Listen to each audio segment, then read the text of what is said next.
5:30 a.m. and I've got Hoby, the CEO of Skullcandy, coming to do Bikram yoga. He knows he's doing yoga. What he doesn't know is that the building shut off the water, the toilets, the showers, and we're going to have to be out there sweating for 90 minutes. Let's see what the CEO's got.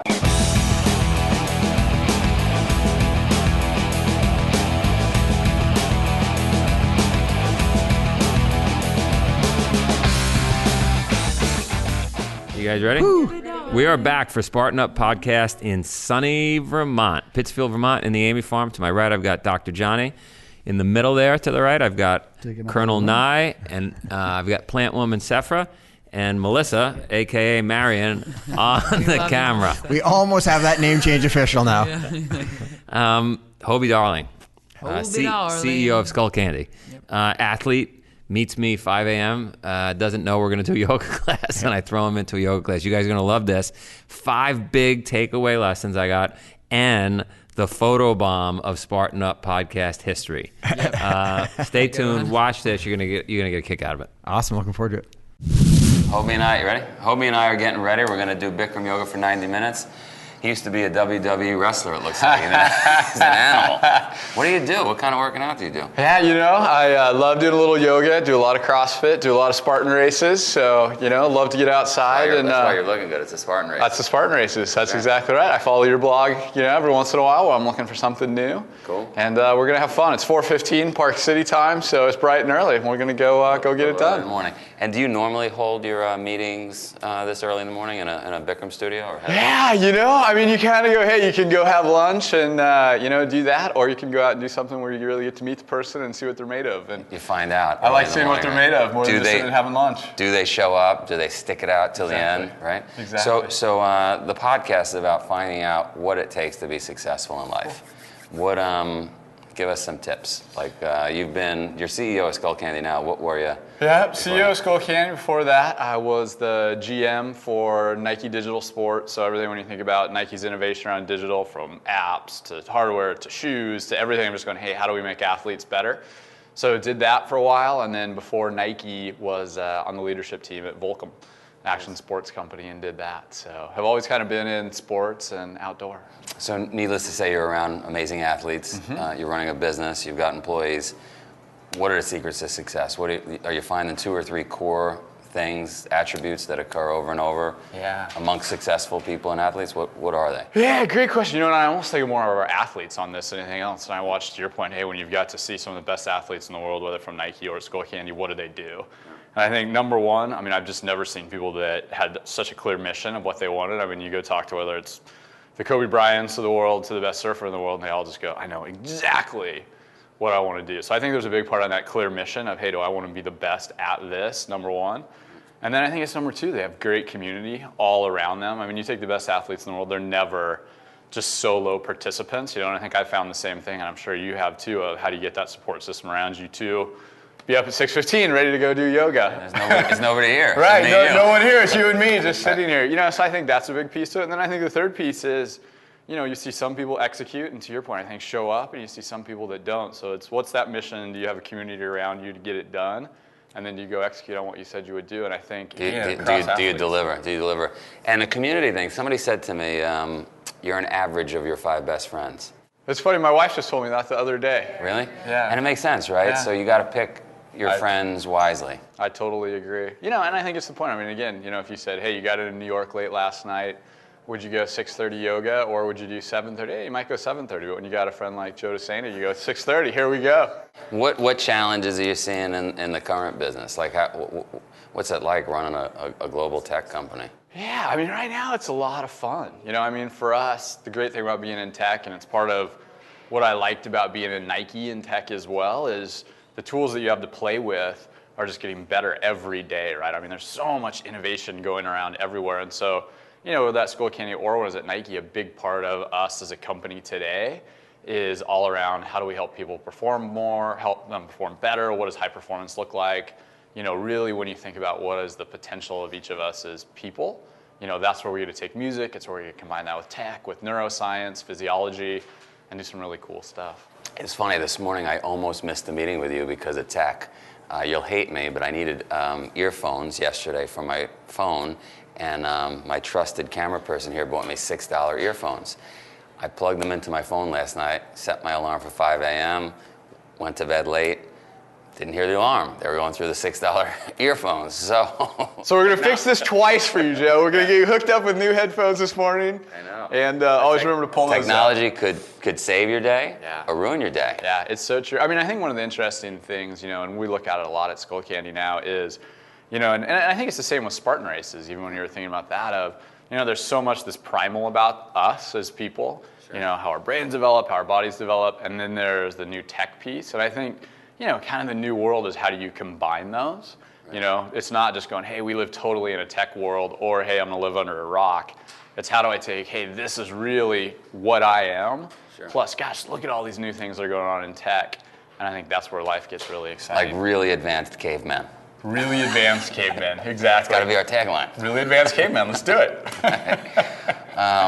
All right, let's take a break. We'll do some yoga, and I guess we'll talk to you from the studio. After you.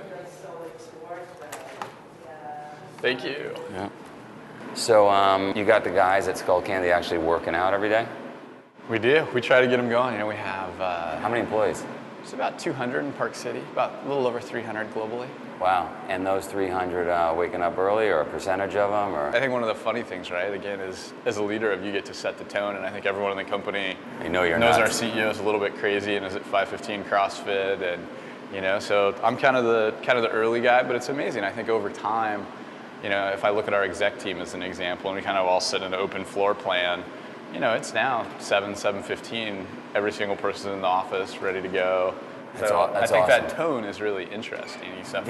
Did you have to say, hey guys, I want you in at 7:15? Never. They just started to get it. They just came. Yeah. We're in Boston, and I think Boston could be the worst city for traffic and trying to get people to the office. And when I get to the office and people start rolling in at Spartan, it's not like we work for Dunkin' Donuts, right? Mm-hmm. At Spartan, at 8:45, I want to stick an ice pick in my head. Mm-hmm. I understand. 8:45 is like lunchtime. I understand the feeling. I mean, like I say, we're usually there, kind of 7:15-ish. And same thing, and I think it's funny because it just depends on where you're from, right? A lot of places are get in at 9, work till 7:30, and I'm the same way. I think number one is because I like the get up, get it done, get it going. But the other part is, for me, when I think about full potential, I also like to see my family. I mean, I have 2 little kids, so I like to be able to leave by 7:30. How old are your kids? 4 and 7. Boys, girls? 2 little girls. How are you, because I think a lot about this, as I'm sure you do, how do you instill this motivation, attitude, drive? Yeah. How do you do it? I think it's a lot like you asked the question of, did you ask your executives to show up at 7:15? And the answer is no. What do you do with your kids? You set the example and you go, this is what I expect of myself, this is what I expect of you, and then you let them figure that out. I think if you push them, too hard, then it becomes this is what dad makes me do versus this is who I am. Yeah. And then the other big question I have is, I've been starting to meet a lot of amazing athletes that have been athletes their whole life, like you. And some of them don't have skills outside of athletics. Mm-hmm. They're like, they can't even close a door, shut a light, literally, and make a sandwich even. Mm-hmm. Everything's been catered to them. Mm-hmm. How do you not have that happen? Gosh, such a great question. So even for us, in Park City, where we're headquartered, is the Center of Excellence for the U.S. Ski and Snowboard team. And so we have a lot of World Cup skiers, Olympians, et cetera, that we bring in because I love that they know how to win, and that's the biggest one for me. So I love those people. They know how to win. Here's what one of them said to me one time, though, and I think it's right on, is they said, hey, I've been coached my whole life. So you can coach the heck out of me. Don't ever think it's going to hurt my feelings. Don't ever think. And so for me, you go, hey, if you know how to win, I'll take that as number one. I'll then, happy to coach you along. And yeah, you got to get more independent. If you know how to win. But if you know how to win, man, we'll figure out how to do it. Let's do Bikram and... Let's do it. Yeah. Cheers. We're good. Good morning, everybody. Glad to see you guys. I hope you're not sitting still while you listen. If you are, you better get a burpee break in.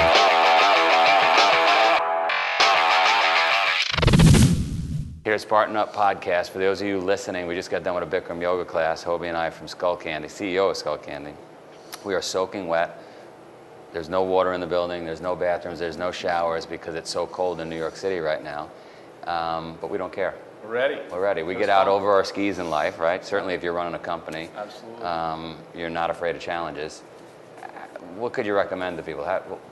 What's the advantage of doing that, and how do you do it? Yeah, well, I mean, I think you hit it this morning, right? I mean, my assistant said, "Hey, you guys are going to do Bikram yoga this morning at 6:15," and this was about at 10 o'clock last night when I flew in. I was like, never done Bikram yoga. This is going to be interesting. We'll see how this goes. But I think that's the part of, hey, you're always out a little bit over your skis of, hey, let's go. And I think a big part of that is leaning into yes. It's always easier, I think, to go, oh no, I'm not going to try that. It's a lot more fun and a whole lot more interesting to go, yeah, 6:15 Bikram yoga, let's do it.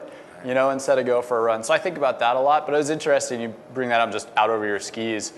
We have a lot of World Cup and Olympic skiers that work with us, and I was out with one of them 2 weekends ago, and we were just talking about how you accelerate out of turns and how you get faster going down the hill. I think that she said that I think goes right along with this, one of the best skiers in the world when she was skiing, she was like, all I'm ever trying to do is push on the front of my boot, out over my skis, as hard as I can go and accelerate out of every turn. And I think it's kind of that same idea, like that gives me a great mental image.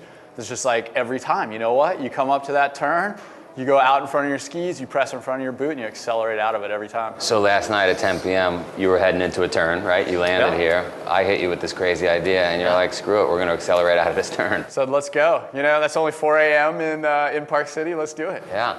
And I don't know, what other little tips can you give? Like, what about the people that are trying to become CEO someday, right? And they're working their way up in an organization, and maybe they're bumping up, they're saying, hey, I'm out over my skis, but there's no opportunity. People above me aren't moving out of the way. Yeah, it's an interesting one. And I think for me, it's interesting, it'd be interesting to hear your take on this as well.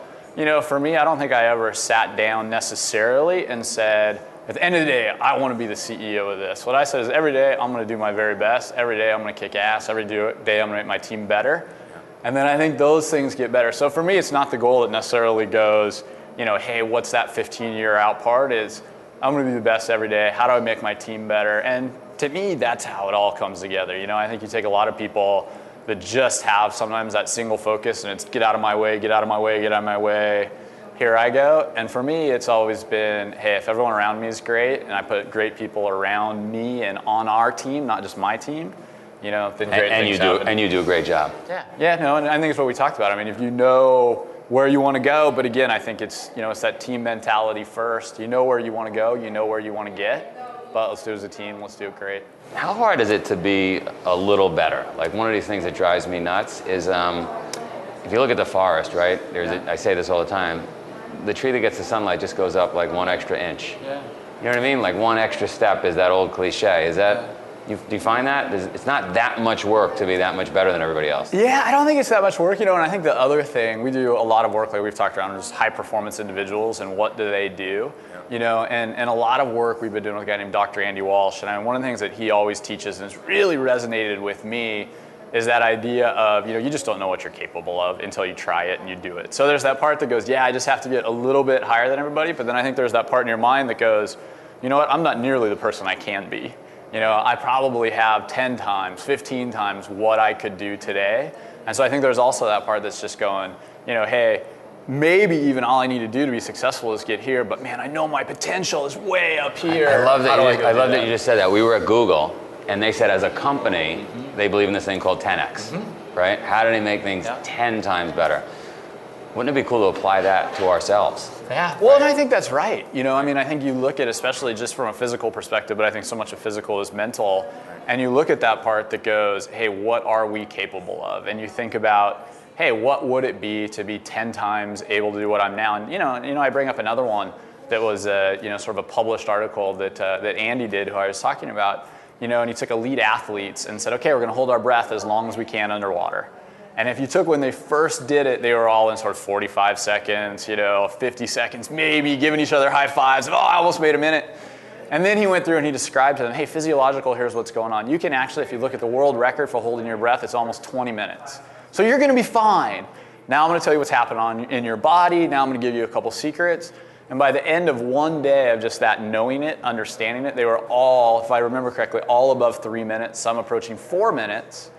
10 times what they'd started with, just from that part that went, oh, I guess I can hold my breath longer than I thought. Oh, now I know what's going on inside my body.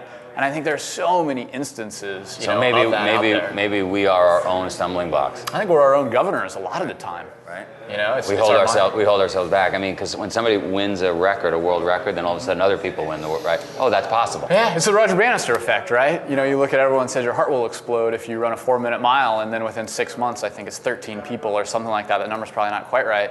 But break a 4-minute mile after he did it. Yeah. We've been talking a lot about the 2-hour marathon. 2-hour marathon. It's coming. Exactly. Yeah. Absolutely. And then everybody's going to do it, right? Yeah. We have this term at Spartan called obstacle immunity. We put people through Spartan races, and as they deal with these obstacles like we did today in Bikram yoga, you start to build immunity towards that, right? The coffee being cold, the car not starting, kids screaming, no big deal anymore because it's not 115 degrees and I'm stretching. You believe in that? Absolutely. Completely agree. I mean, I think it's that point of, I constantly think every day of what is that little thing where I go, should I make this choice or that choice? You know what? I'm going to make this choice that's harder, not even because it matters, but because I actually just want to make myself tougher. Make the harder choice. Hot shower, cold shower. Yeah, hot shower, cold shower. And I believe in that a lot of that part around just neuroplasticity of when you do things that are hard and when you are challenging yourself, your brain actually changes and it gets easier. I like it. The next time that you do it. And so it's how do you do things that are just hard, just to challenge yourself, and not just for the challenge, because every time you come back to it, man, it's a whole lot easier. I think you think about the Spartans, and I've run a couple Spartans, and I love them, and they're a ton of fun. And I think you see some people walk up, especially the first time they've done it, and it'll be something like they missed the toss on the spears. It's like 30 burpees. Someone's never done 30 burpees. You're just like, oh God, really? But when you've done 1,000 burpees, you're kind of like, okay, I get a rest. Awesome. Right. And now I want to be off faster. And I think that's exactly what you talk about. It's just like, hey, this is not even a big deal. Having the proper frame of reference. Favorite exercise, one exercise, what do you got? Oh, favorite exercise. You know what? Burpees is always a good one. I think that the 100 burpee, 1,000 burpee test, you can do it anywhere. You're always ready to go. And man, it hurts, but you can always do it. Good stuff. Cheers. That was a ton of fun. That was great. My pleasure. It was fun. Ton of fun, Joe. Thanks.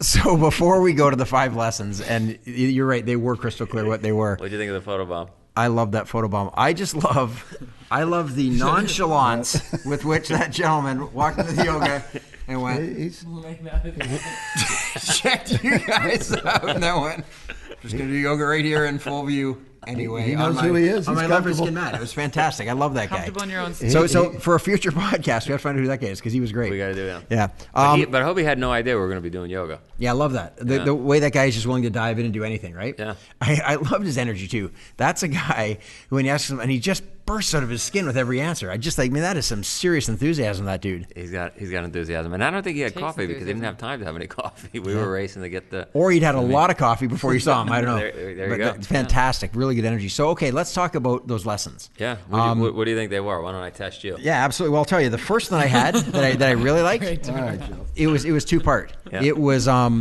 that great athletes have a clear mission. Yeah. But they also have a great community. And I love that because you can have a clear mission. It's like, I'm going to do this thing.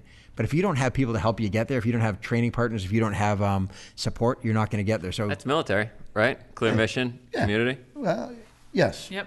Yes, in a word. right? yeah. In 2 words. Well, yeah, team, but I mean, 3 words, Like more than community. yes, on all of it.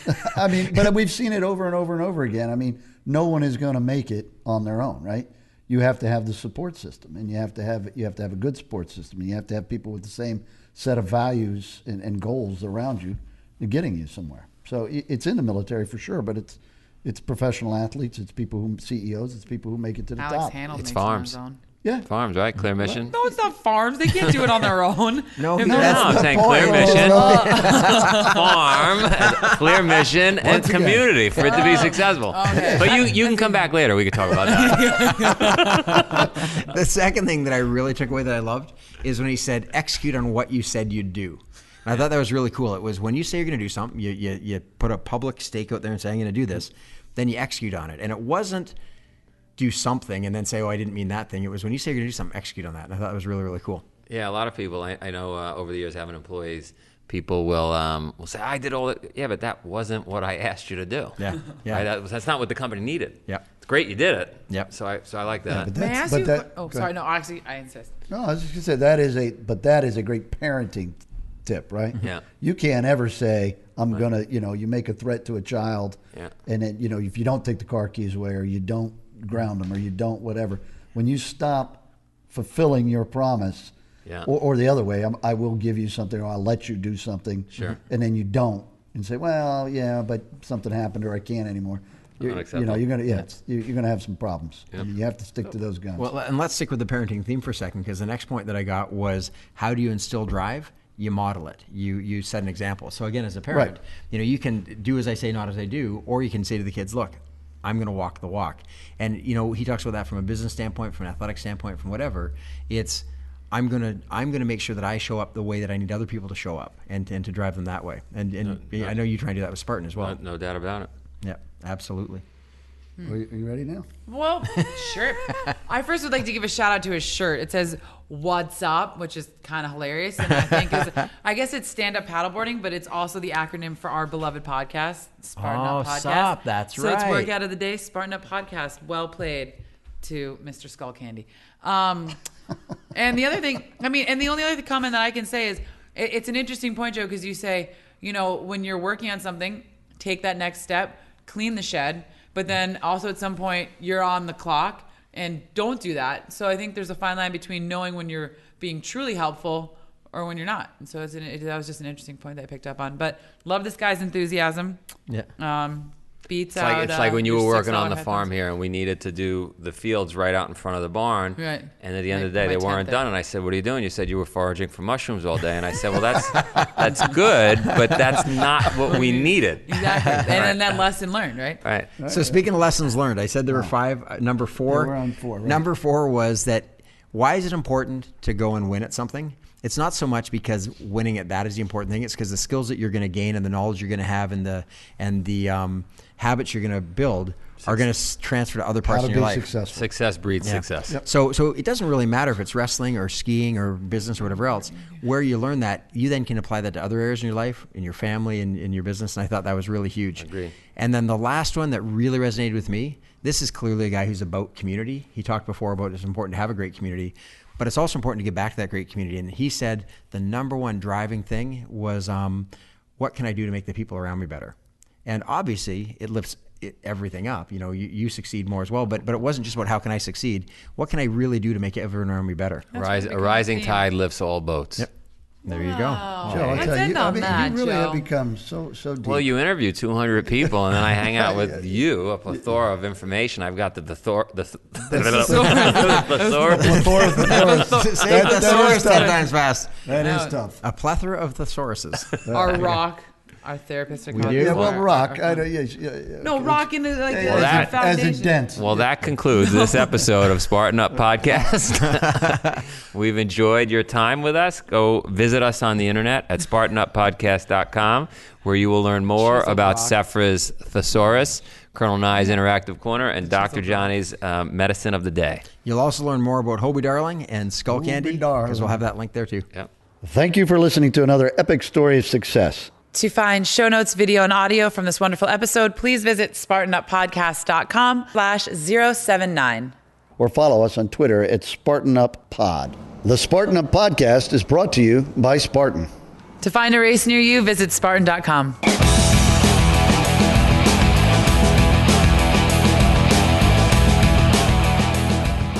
So this is a mess. This we just need to get rid of. Get rid of it. Get rid of that. So I'm going to hook you up with the new Sports Performance Buds. This is awesome. You can get rid of these $6 buds. We're done with those, and now you got the goods. Man. Cheers.